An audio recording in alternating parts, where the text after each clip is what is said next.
你晚上睡觉嘴巴会打开吗？嘴巴打开的时候，打呼声是不是总是特别大？你的观察没有错，嘴巴打开的时候会让舌头更容易往后倒，更容易阻塞呼吸道，加重打呼的程度，也增加睡眠呼吸中止的风险。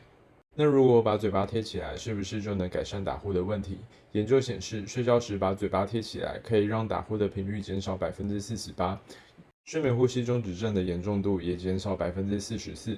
但是前提是不能有严重的鼻塞，如果鼻塞还把嘴巴贴起来，可能会有缺氧的风险，所以年纪太大和年纪太小的患者也不适合。关注好梦医师，这里总会找到一个让你好睡的方式。